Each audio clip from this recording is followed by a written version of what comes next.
자, 여러분들 이어서 요거 하다 말았는데요. 그럼 반대 경우 한번 볼게요. 우리 이제 지금 차이 나는 부분이 자기 주식을 세법에서는요, 자산을 봐요. 자산거래에서 돈이 더 들어왔다면 또 입금 아니냐. 순자산 증가설에 입각하면 그런 사고를 보는 것이고요. 또 반대라면요. 당연히 순자산 감소액이 됐다면 얘도 똑같은 논점으로, 그죠? 송금을 보겠다는 거 아니겠습니까? 예를 들어서 15만원짜리를 5만원에 팔았다면요. 그건 10만원 손해본 거 아니겠습니까? 세법에서는요, 이거 송금을 보는 반면에 재무회계에서는요, 자본거래 변동이라 봐서 자본조정을 처리하거든요. 회사는 자본조정, 즉, 전혀 세금하고 관계없이 처리했고, 세법은요, 당연히 저 세금을 감해야 되는 차감조정으로 생각하는 거 아니겠습니까? 그러니까, 그 차이 난다. 그러면 결국은 만들려면 송금이 오고 얘가 이쪽으로 가야 되죠. 그럼 이런 분이 조정분기에서 자본이 딱 들었다는 느낌이 있죠? 그럼 볼 거 없습니다. 무조건 기타입니다. 그래서 항상 여기 보시면은 송금사립하고 기타가 되겠습니다. 여기 자본계정, 그죠? 그래서 오히려 이제 자본계정이 나오면 그냥 기타가 나온다. 이렇게 그냥 공식처럼 외워도 상관이 없어요. 예외가 없습니다. 딱 맞아떨어집니다. 자, 그러면 여기까지 일단 해봤던 것 같아요. 이렇게 해서 여러분들이 기본적인 이 세무조정의 기초를 잡기 위해서 꽤 많은 얘기를 했습니다. 우리 좀 힘을 내서 진도를 좀 나가야 돼요. 세무조정의 종류는 크게 두 가지가 있어요. 결산조정하고 신고조정 이렇게 되어 있는데요. 어떻게 보면 저는 세무조정은 두 번째 신고조정이라고 생각하거든요. 또 굳이 우리 실무 편람에 보면 결산조정이라는 것도 세무조정에 포함되고 있으니 저는 뭐 그렇게 가르치는데요. 그래서 어떤 의미를 내포하는지 보겠습니다. 이름이 뭐죠? 결산조정이고 얘는 신고조정이다 이 말이잖아요. 이 용어를 알아야 돼요. 결산조정이란 말은 그냥 이렇게 돼 있어요. 내가 송금을 인정받으려면 이 대상은 송금이에요. 송금. 그것도 열거된 일정한 열거된 일정한 송금 항목만 해당이 돼요. 그럼 요거를 내가 송금에 인정받으려면 반드시 어떤 액션을 취해야 됩니까?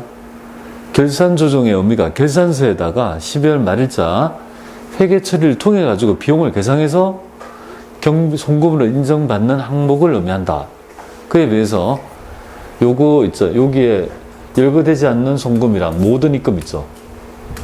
입금은 반드시 뭐예요? 회계 처리와 관계없이 반드시 해당 내역을 조정을 통해서 세무조정 계산서에 반영해서 세금 신고를 해야 한다라고 생각하시면 되겠습니다.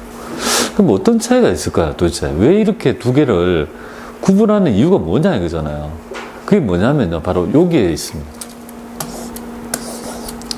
귀속에 따른 얘기다 이렇게 보면 돼요. 자, 이 말은 뭐냐면 우리 세법의 규정에 따라 만약 감가상각비 같으면요, 임의상각이란 말은 감가상각의 계상 여부를 법인한테 맡겨줘요. 그럼 네가 이거를 언제 할지 법률에 정함이 없으니까 네 마음대로 네 하고 싶을 때 한다 이거죠. 그러니까 이거를 무조건 법의 귀속을 정해가지고 올해 송금해야 하고 확정을 할 수 없는 항목이 대부분 있더라. 그래서 요 부분에 해당이 되는 일정한 송금은 네가 비용 계상하려면 받아보려면 네가 액션을 취하라. 액션 안 취하면 뭐예요? 송금으로 인정받고 싶은 마음이 없는 거구나. 그죠? 그러니까 귀속이 불면 왔다리 네 마음에 있으니까 네가 표현을 하라는 말로 이해하시면 되겠습니다. 그에 비해서 얘는 뭐예요? 여기 항목은 법률상 정해져 있는 거예요. 너는 단기에 있죠.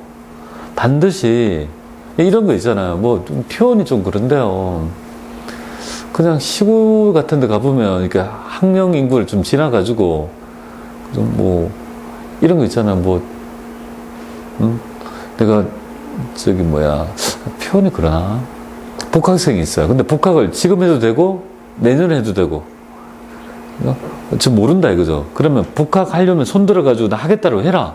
그럼 복학생을 받아주겠다. 근데 그에 비해서 우리 초등학교 1, 2, 3, 4, 5, 6학년 될 때 3학년 됐다가 4학년은 뭐야? 반드시 4학년 올라가잖아요. 어떻게라도 올라가야 되잖아요. 그죠? 근데 네가 손을 안 대더라도 무조건 귀속이 정해져 있으니까 입금과 송금 항목을 항목으로 조정하는 항목을 얘기한다 이렇게 보시면 돼요. 자, 그러면 여기서 보면 이 결산 조정에서 보면은 네가 하고 싶을 때 하는 거니까 경정 청구는 뭐야? 네가 세금을 그저 계산 안 했다 해서 지금 할 거야라고 그런 거는 인정 못 하겠다 이거잖아요. 그에 비해서 신고 조정은요. 반드시 해야 되는데 못했으면 뭐야? 경정을 통해서라도 있죠. 이 과세 소득에 깎을 수 있는 거 아니겠습니까? 그래서 요거 차이가 뭐냐면 신고 조정은 경정 청구가 가능하다는 거. 신고 조정. 그에 비해서 결산 조정은요.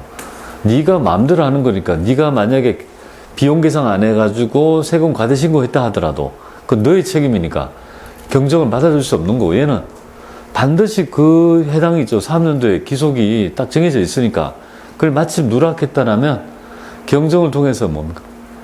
경정 청구에서 과대 신고한 거를 감액 경정을 받을 수도 있다. 이렇게 보시면 되겠습니다. 그러면 도대체 있잖아요. 이런 결산 조정이 도대체 뭐냐 이거잖아요. 지금 오늘 당장 익혀야 될 거는 3개만, 4개만 익히면 좋겠습니다. 지금 어차피 요거를 다 어느 정도 알아야 돼요. 시험에는 다음 중 결산 조정 항목은 하나, 둘, 셋, 넷 이런 식으로 하나, 둘, 셋 이렇게 신고 조정 이상 하나 그렇게 내니까 구분할 수 있어야 돼요. 근데 한 방에 못 외우죠? 그러니까 걸쳐 가자, 그죠? 한번 디딤돌을 가자, 그죠? 그래서 이제 결산 조정은 이렇게 하시면 돼요.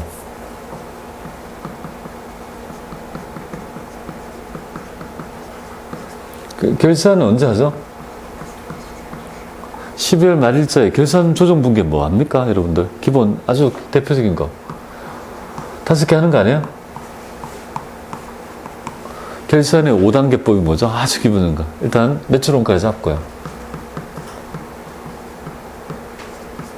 기중에 매출 인식하고 기말에 매출원가 대응해서 배분하죠? 그래서 기말에 가장 중요한 절차가 바로 매출원가를 잡는 거죠. 근데 이건 어떻게 잡습니까? 기말 재고 자산을 그죠? 측정해서 우회적으로 매출원가를 뽑는 거 아니에요? 매출원가 저거 이축이 뭐죠? 그 다음에 감가상각 배분하죠.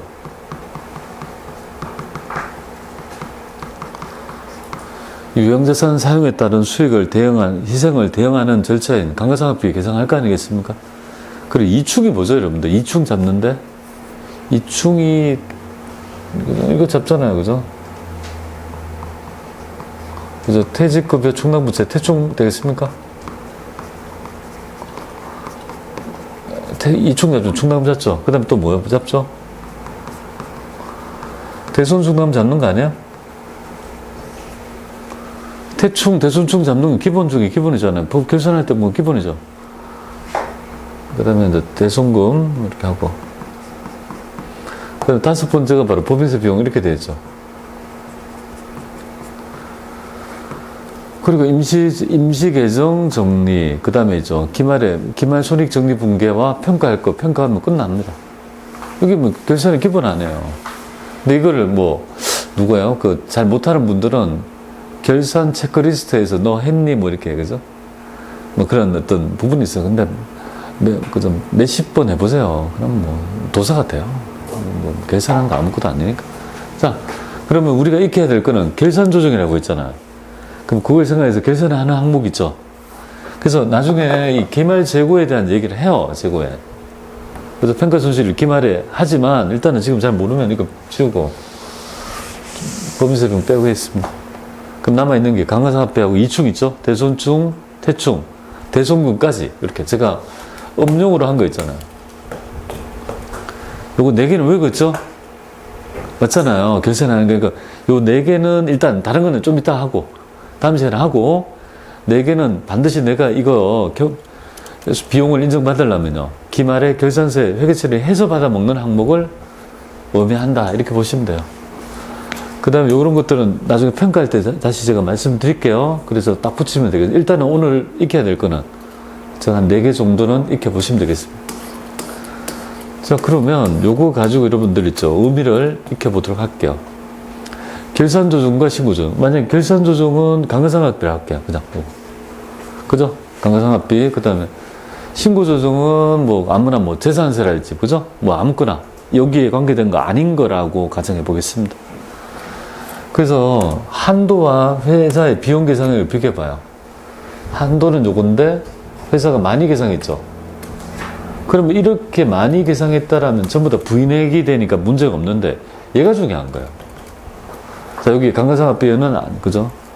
회사가 계산을 안 한 거예요. 한도를 10만 원이라 가정할게요. 그럼 어떻게 여러분이 되냐면요. 결산조정은 의미가 뭐냐면 네가 액션을 취해야지 한도가 활성화되죠. 네가 액션을 안 취했죠. 그러면 한도가 나와야 안 나와요? 0이에요. 그러니까 뭐예요?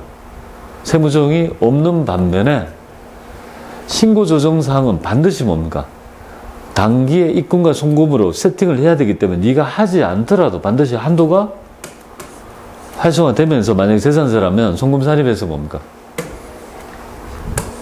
그죠? 마이너스부가 되는 항목이다. 이렇게 보면 돼요. 그러면 이걸 통해서 여러분들이 되게 개략적인 의미는 아시겠습니까? 이 결산조정과 신고조정의 차이점 알겠습니까? 그죠? 처음에 되게 어렵거든요. 법인세 있잖아요. 신고 편다면 제일 먼저 뭐 나오는지 얘가 먼저 나와요. 두 번째가 유보가 나와요. 와, 어려운 것만 앞에 나왔어. 사람들이 힘들어요. 제가 뒤로 뺀 이유가 조금 알고 해야 될 거 아니에요. 자, 그러면 요거 가볼게요. 요거 하나 해서 볼게요. 회사는 재산세 10만 원을 뭐야? 그래서 현금 납부하고 회계 처리를 누락가 했다. 그럴 수 있죠. 그런데 그러면 회사에 돈이 나갔는데 누락했으니까 현금 잔액은 없는데 있는 채로 지금, 그죠? 장부가 포함되어 있다. 이 말이잖아요. 그러면 예를 들어가지고 이 현금 장부에 보니까 재무상태 100만 원인데 원래는 90밖에 없어야 되는데 여기 현금이 얼마 있는 거예요, 여기?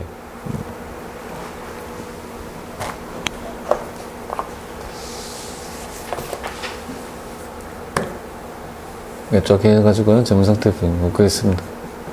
저 현금이 100만 원 있다고 가정할게요. 근데 이 100만 원은 뭐야? 누락된 현금 잔액이 포함되어 있는 상태라고요. 그럼 회사는 안 했잖아, 그죠? 아무것도 안 회계 처리를 안 했다, 이거. 누락했다. 하지만 재산세는 결산 조정이 아니지 않습니까? 당연히 올해 송금으로 해야 될 항목이다, 이 말이에요. 그럼 당연히 있죠. 세금과 현금이 나오겠죠. 현금 감액이 돼야 될 거 아니에요. 그럼 현금 감액은 자산 감소 아닙니까? 마이너스부 되나요? 그죠? 현금 해놓고, 그죠? 마이너스부 되나? 여기 또 세금과 공과를 적어줘야지. 마이너스부니까 송금사렴하면 되지. 그러면 요 마이너스부는 어디에? 현금이라는 계정에 요 시작 가서 뭡니까? 마이너스부 이렇게 되니까. 마이너스부 10만 원 이렇게 되니까 마이너스 됐잖아요. 그러니까 얼마가 되겠습니까? 90만 원. 요렇게 이제 관리되는 거 아니겠습니까? 자, 요거 회사가 안 했더라도 뭐야? 한도가 활성화되는 항목이 뭐죠? 신고조정 항목. 회사가 안 했으면, 여기 감가상각비란 뭐야? 안 했다면 한도가 활성화되지 않습니다. 그게 바로 결산조정의 항목이다. 이렇게 보시면 됩니다. 결산조정은 경정청구 할 수 있는, 여러분들 경정청구는 뭐죠? 감액조정 아닙니까? 청구. 좀 너무 많이 과대신고해서 좀 세금 좀 주세요라고 청구하는 거 아니에요. 내가 비용 처리했어야 되는데 결산조정은 지가 안 하고 싶어 안 했는데 뒤늦게 뭐야? 감가상각비 안 했는데 요거 내가 이어가지고 감액 경정 있죠. 경정 청구 들어가면 안 된다 이거죠. 하지만 이거 그죠? 이거 했어야 되는데 안 해가지고 지금 비용 처리 누락되어가지고 세금 많이 냈다면 신고조정사항은 뭐야? 경정 청구해서 요거 지금 내가 못 해가지고 이렇게 해서 좀 주세요라면요 가능하다 이렇게 보시면 그 차이 알겠습니까? 그러니까 그 부분 제가 말씀드린 경정청구라는 개념이 있죠. 거기 국기법의 개념에서 넘어와야지 이 개념이 완성이 되는 거 아니에요? 좀 추가를 봅니다. 가볼게요. 법인 또 나머지 지금 여러분이 다 아직까지 다 막 섞여져 있으니까 아는 범위 내에서 문제 풀어볼게요. 다음 중 법인세법상의 결산조정과 신고조정의 사항으로 가장 올바르지 않는가? 결산조정은요, 장부에 기장처리해야지만이 인정받는 항목 맞고, 두 번째, 태축은 뭐야? 퇴직급여 충당 이축이 뭐죠? 바로 결산조정이라 했죠. 이축, 대손축, 대축은, 그죠? 원칙적으로 신고조정입니까? 아니죠. 결산조정. 우리 배운 범위 내에서 답이 있으니까 일단은 이렇게 하고 나머지는요, 좀 해봐야 돼요. 재고전 평가 조정 나중에 있죠. 결산조정, 아까 전에 평가 안 했지만, 단순 신고조정이란 결산 시 기장 처리하지 않더라도 뭐야? 별도의 추가적인 절차 없이 세무조정 계산서에 있죠. 세무조정을 통해서 직접 조정하는 항목이 뭐예요? 신고 조정. 그죠? 제가 이제 보여드린 거. 맞죠? 뭐, 알아주세요. 어차피 지문 그대로 나올 거니까 자꾸 그 문제를 많이 보는 게 있죠. TV다. 이렇게 보면 돼요. 제가 쉬는 시간마다 지금 원가하고 있잖아요. 그러니까 해설하는 거, 지금 여기 나눠드리는 거 있잖아요. 그게 공개 기출 문제. 내일 시간이 없어서 지금 쉬는 시간마다 매일 지금 작업을 한 두 문제씩 하고, 또 하고 계속 들어와요. 빨리 올려가지고 뭐를 해야 될 것 같아서. 저희가 가볼게요. 다음 중 법인세법상의 결산조정과 신고조정 사항으로 가장 올바르지 않나. 좀 많이 물어보죠, 가끔. 결산서는 그냥 원칙적으로 비용 처리해야 되는 경우에만 송금상 인용되고, 신고조정은 뭐야? 회계 처리 않더라도 뭐야? 과세표준 신고 과정에서 세무조정 계산서에 합해서 송금사 할입해서 이렇게 하게 되면 송금을 인정받을 수 있는 거죠. 신고조정은요, 여기 볼게요. 신고조정사항은 법인세 경과 후 경정청구 대상에서 제외됩니까? 제외 아니죠, 그죠? 대상이죠, 그죠? 여기 어려워요. 그거 할 줄 알아야 돼. 왜, 그죠? 제외되는 게 아니라 대상이라고요. 결산조정이 아니지. 결산조정 지멋대로 하는데, 많이 신고했다고 아니, 내가 안 해서, 그죠? 강간상각비 안 해가지고 지금 할 거예요. 그러니까 인정 못 한다고요. 신고조정사항은요, 반드시 해야 되는데 안 했다면, 결국은 비용처리 안 했다면 많이 신고한 거잖아요. 그런 경우는 반드시 그 시기에 기속을 따져야 되니까, 경정청구를 통해서 그 금액을 확정시켜 준다고요. 청구를 통해서 뭡니까? 그죠? 세액을 딱 조정해야 된다. 이렇게 보면. 되겠습니까? 요거 좀 낯설잖아요. 그죠? 조금 알아주세요. 아, 다 낯선 건가? 여러분들은? 그러면 어쩔 수 없고 하여튼 다 낯으면 조세특례제한법상에 있죠. 요거는 지금 여러분들이 뒤에서, 그죠? 예, 신고조정으로 하는 거, 이거 준비금 챕터 19에서 배우게 될 겁니다. 뒤쪽에 있습니다. 19에서 아마 준비금에 따른 과세이연제도 간단하게 할 건데요. 뒤에서 배울게요. 네, 그렇게 하고요. 자, 이거 볼게요. 이제 참, 여기까지 왔어요. 여기에 여러분들은 장수 돌침제가 별이 몇 개입니까? 네, 5개 정도 된다는 마음으로 이걸 봐야 돼요. 여기서는 여러분 재금관리사에서는 이거에 관계된 개념이 한 3문제 정도? 30문제 정도 이렇게 됩니다. 이 정도가 별이 한 5개 정도 된다고 생각하면 돼요. 여러분들 중급회계의 정의는 뭔지 아세요? 내가 중급회계를 할 수 있다는 기준이 뭐냐면 현재 가치를 정보로 만들 수 있는 능력이 있냐가 뭐예요? 중급회계를 할 수 있냐 없냐를 기준을 정하는 기본 가이드라인이라고 보면 돼요. 그럼 세무조정도 마찬가지잖아요. 아주 초보적인 세무조정을 할 수 있느냐? 근데 그거마저도 엉터리를 하는 사람이 많아요. 근데 중급 세무조정을 할 수 있냐는 그 갈림길이 뭐냐면 바로 이거예요. 그러니까 좀 어렵겠죠. 이중조정이라는 게 어렵겠죠. 하여튼 오늘 첫날인데 이런 말씀을 드린 건 좀 죄송한데 어떻게 할까요? 몇 번 익히고 개념을 생각을 한번 해보는 그런 도전 정신이 좀 필요하다 이렇게 보면 돼요. 어려운 주제예요. 그런데 제가 말씀드렸을 때 얼마나 쉽게 할 수 있지는 모르지만 개인차가 있을 거라고 보고요. 최대한 해보고 안 되면요. 과정에서 몇 번 더 하게 되니까 그때 조금 더 나아지지 않을까라는 생각을 해봐요. 자, 어떤 의미를 내포하는지 한번 말씀드려 볼게요. 지금 보면은 하나 예를 들어 볼게요. 자, 회사는 20만 원에 취득한 매도 가능 조건이에요. 지금은 단기 매매 조건 안 해요. 뭐가 되겠습니까? 자, 매도 가능 증권이라고 가정합니다. 20만 원이 취득했어요. 그리고 얘도 공정가치법에 따라 기말에 평가하죠. 물론 평가손익을 단기손익으로 인식하지 않고 자본계정인 기타 포괄손익으로 처리하지만 일단 평가는 할 거 아니겠습니까? 그럼 평가에서 30만 원으로 공정가치가 30만 원으로 측정이 돼요. 10만 원을 그죠? 기말에 평가 분기를 했다 가정할게요. 그럼 10만 원 자산 올리고 매도하는 증권 평가이익 10만 원 잡았죠. 근데 이 계정의 특징이 수익 아니죠? 수익 아니고는 자본 계정으로 측정한 거죠. 맞죠? 자산 증가, 자본 증가 어디에도 단기 손익으로 인식한 적이 없다. 맞죠? 그러면 이렇게 평가한 거를 우리 세법은 어떻게 볼 거냐 이거죠. 세법 입장을 알아야 되죠. 세법은요, 단기 매매 증권, 매도 가능 증권 평가하는 거 있죠. 싫어요. 자의적인 평가 손익이라고 봐서 그런 평가를 원하지 않습니다.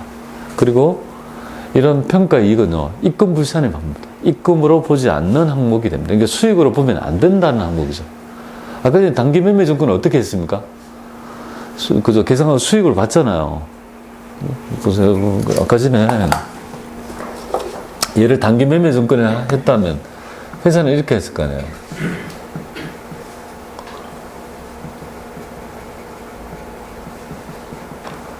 단기 매매 증권 10만원. 단기 매매 증권 평가이익 10만 이렇게 해서 요거는 수익으로 잡았다 이 말이죠. 수익하고 이렇게 잡았다 이거죠. 세법은요, 이거 인정 안 나는다 이거죠.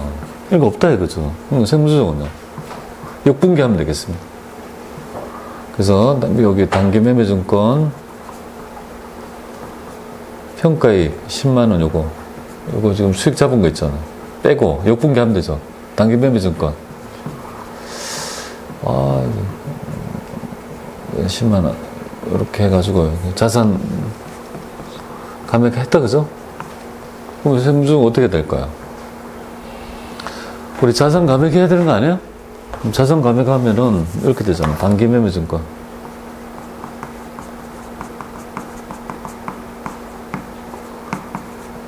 마이너스로 되겠습니까? 그죠? 자산 감액이 되니까. 그리고 이 앞에는요, 송금살이면 입금불살이면 되나요? 됐죠? 이렇게 했을 거 아니에요. 얘는 수익으로 보면 안 되잖아요. 우리 현재 그저 세법의 입장은 이렇게 단기 매매 증권이든 매도 가능 증권이든 평가에서 평가이익 잡았다는 거는 입금을 보지 않는다는 입장을 취하고 있는 거예요. 입금 잡으면 안 된다는 거죠. 얘는 수익 잡았으니까 부인했다 이 말이지 않았습니까? 됐죠? 자, 그러면 볼게요. 회계처리 이렇게 했어요. 그러면 이거 잡으면 안 된다 이거잖아요. 근데 자세히 보니까 얘는 수익 잡았어요? 수익 잡았습니까? 안 잡았습니까? 수익 안 잡았잖아요. 아니, 네가 평가했지만 수익 안 잡아야 되는데 수익을 잡은 적이 없죠. 이 말은 뭐냐면요, 전혀 세금에 영향을 미치는 효과가 없다는 거 아닙니까? 그럼 세법 입장과 동일하다는 거 아니에요. 맞죠? 왜냐면 지금 수익을 잡지 말라는 말은 해당 금액이 입금이 아니니까 수익에 넣으면 안 된다 했는데 안 넣었으니까 뭐예요? 세법 입장과 동일하게 회계 처리한 거 아닙니까? 그러면 세무조정이 없어야지 마땅한 거예요. 생각할 필요 없어요. 자, 그리고 그럼 차익 없냐고 세무조정을 안 하려고 딱 보니까 누가 거슬려요? 아니, 뭐 이렇게 하면 그죠? 네가 만든 건 30이니까 나는 20인데 관리할 수 있어 없어요?